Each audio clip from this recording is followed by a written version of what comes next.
आज ही Doubtnut app download करें। Doubtnut पर होगा अब आपके सभी मैथ्स, केमिस्ट्री, फिजिक्स और बायोलॉजी डाउट्स का सफाया। बस अपने क्वेश्चन की फोटो खींचो, उसे क्रॉप करो और तुरंत वीडियो सोल्यूशन पाओ। Download now. इस क्वेश्चन में हमें दिया गया है two identical balls A and B each of mass 0.1 kilogram are attached to two identical massless springs. The spring mass system is constrained to move inside a rigid smooth pipe bent in form of a circle as shown in figure. The pipe is fixed on a horizontal plane. The centers of the ball can move in a circle of radius 0.06 pi meter.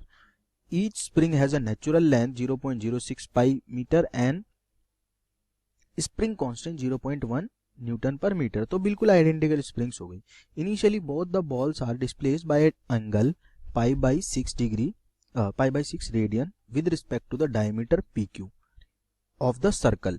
अब आपको क्या करना है, frequency of oscillation find करनी है B ball की। ठीक है, तो देखो फ्रीक्वेंसी ऑफ ऑसिलेशन फाइंड करने के लिए आपको दिया गया है इंफॉर्मेशन जो है, ये रेडियस जो है वो 0.06 मीटर है, ये सारा डायग्राम में दिया हुआ है।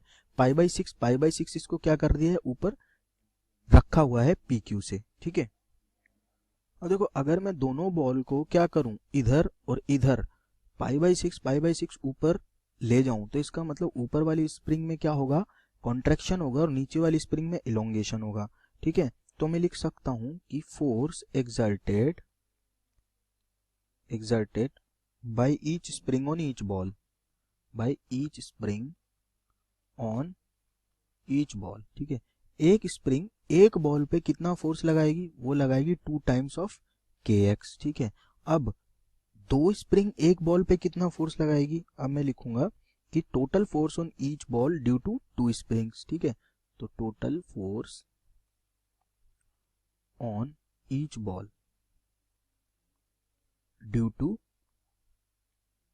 2 स्प्रिंग्स। ठीक है, दो स्प्रिंग्स कितना फोर्स लगाएंगी, 4kx, 2 टाइम्स इंटू 2kx आ जाएगा, 4kx आ जाएगा।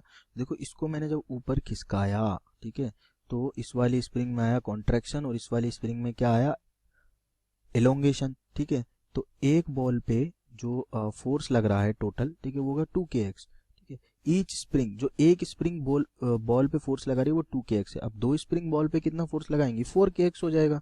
ठीक है, तो मैं लिख सकता हूँ रिस्टोरिंग टॉर्क अबाउट ओरिजिन, ये जो पॉइंट है O, इसके अबाउट अगर मुझे रिस्टोरिंग टॉर्क लिखना, अब क्या होगा, अब ये जो स्प्रिंग फोर्स है इसको वापस उसी स्टेट में लाने की कोशिश करेगा। तो मैं लिख सकता हूं कि रिस्टोरिंग टॉर्क जो हो गया, ठीक है, टॉर्क क्या होता है, फोर्स इनटू डिस्प्लेसमेंट, तो वो हो गया आपका minus times 4kx into are. ठीक है, स्प्रिंग फोर्स जो लगेगा वो परपेंडिकुलर डिस्प्लेसमेंट कितना होगा, उससे ओरिजिन से, इससे सेंटर से r होगा। ठीक है, अब देखो r मुझे पता है कितना है, सॉरी यहां से r आ गया। ठीक है, अब x जो है, अगर मैंने इसको x डिस्प्लेस किया है तो ये भी x डिस्प्लेस हुई होगी। ठीक है, तो x जो है वो कितना हो गया, r थीटा, ये r हो गया। ठीक है, और ये थीटा एंगल हो गया। ठीक है, तो लिख सकते हैं -4k r theta into r, यानी कि -4k r square into theta. तो ये आ गया टॉर्क का अपना एक्सप्रेशन। अब देखो टॉर्क डायरेक्ट क्या है, प्रोपोर्शनल है थीटा के, और रिस्टोरिंग है, तो मैं टॉर्क को लिख सकता हूं आई अल्फा।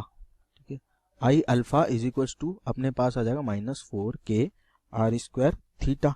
ठीक है, अब इसका एक बॉल का जो आई होगा, मोमेंट ऑफ इनर्शिया, वो क्या होगा, mr स्क्वायर होगा। इसी पॉइंट के अबाउट बात कर रहा हूं। ठीक है, इंटू लिखूंगा अल्फा, और ये हो जाएगा अपना -4k r square into theta के बराबर।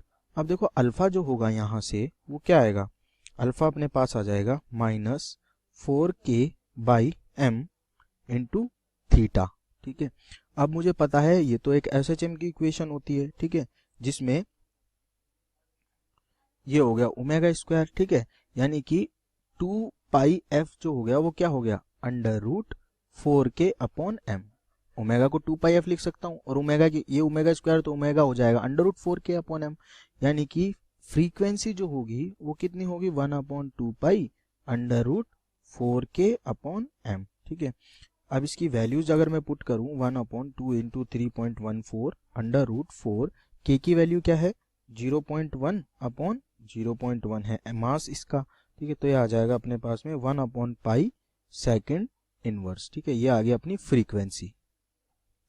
अब मुझे क्या पूछा गया है कि भाई find the speed of a ball A when A and B are at the two ends of the diameter P Q, ठीक है। पी क्यू पे जब ये बॉल्स आ जाएंगे तो इनकी स्पीड फाइंड करनी है।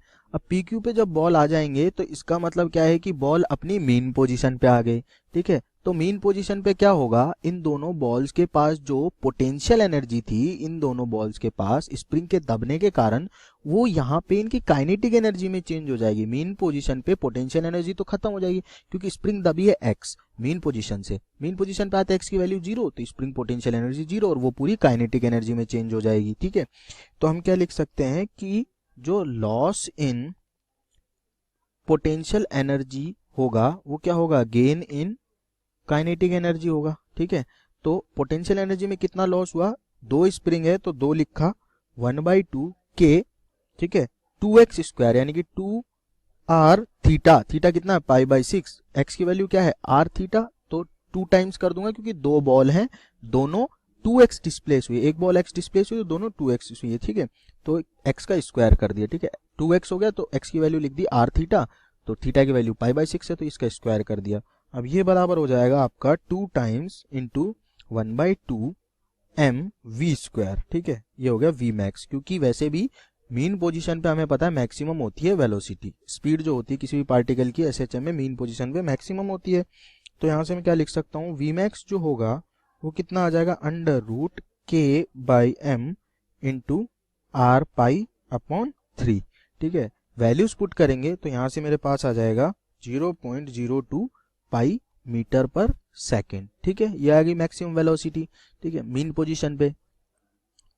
अब देखो बोला गया है कि what is the total energy of the system, energy total कितनी होगी। तो देखो टोटल एनर्जी के बारे में अगर मैं बात करूं तो लिख सकता हूं भाई टोटल एनर्जी जो होती है वो कितनी होगी, वो हो जाएगी 2 times half m v max square, ठीक है। मीन पोजीशन पे जो काइनेटिक एनर्जी होती है मैक्सिमम, ये बोलता हूं मैं, मीन पोजीशन पे जो काइनेटिक एनर्जी होती है वही टोटल एनर्जी के बराबर होती है। देखो टोटल एनर्जी होती है हाफ के ए स्क्वायर, यही होती है एसएचएम की, ठीक है। और काइनेटिक एनर्जी जो होती है हाफ के ए स्क्वायर माइनस एक्स स्क्वायर, यही होती है। अब मीन पोजीशन पे एक्स तो 0 हो गया, इसका मतलब जो मैक्सिमम काइनेटिक एनर्जी होती है जो कि मीन पोजीशन पे होती है वो ही टोटल एनर्जी के बराबर होती है, ठीक है। ये एनर्जी का रिलेशन है, याद रखना है। तो लिखूंगा 2 टाइम्स 1/2, ठीक है, m और v मैक्स स्क्वायर यानी कि 0.02 पाई का स्क्वायर कर दूंगा। तो यहां से मेरे पास 2 से 2 कैंसल आउट हो जाएगा। मास की वैल्यू क्या है 0.1 है दोनों के लिए, ठीक है, और इसका 0.02 पाई का स्क्वायर कर दूंगा, ठीक है। तो ये आ जाएगा 0.02 पाई का होल स्क्वायर, ठीक है।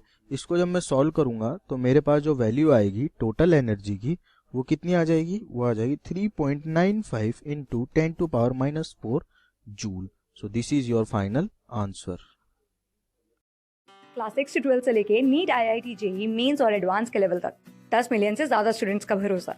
आज ही डाउनलोड करें डाउटनेट ऐप या व्हाट्सएप कीजिए अपने डाउट्स 8400 400 400 पर।